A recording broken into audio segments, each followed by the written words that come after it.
We set out to make a professional YouTube cooking channel with no experience and almost no gear. In episode 1, we had just a tripod and an iPhone. In episode 2, we got to upgrade some lighting. In episode 3, we added some set design to make the studio look a little bit nicer. In episode 4, we got off the iPhone and the Galaxy S23 and upgraded to a Panasonic Lumix GH6 and a Lumix GH7. In the spirit of being the last dish on the cooking channel, today we're going to focus on dessert. We got a simple recipe for flan.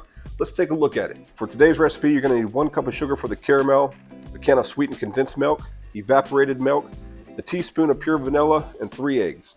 Now the flan's going to have to cook for about an hour at 350 degrees, so go ahead and set your oven now. We're going to crack 3 eggs and add them to the mixing bowl.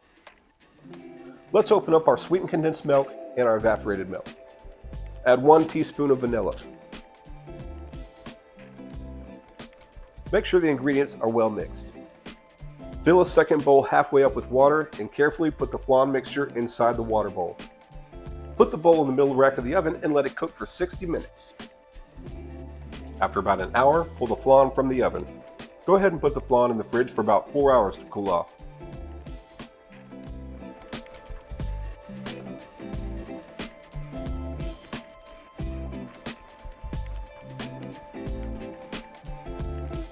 We're going to use a 2-quart pot. Set the stove to medium. Measure about 1 cup of sugar and add it to the 2-quart pot. After about 5 to 10 minutes, you'll start to see the sugar liquefy and turn to caramel. Now take the hot caramel and drizzle it over the flan.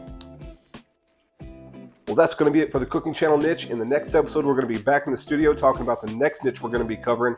Make sure you hit the subscribe button so you don't miss what it's going to be. Leave a comment in the comment section below, and we'll see you guys next time in the Small Creator Studio.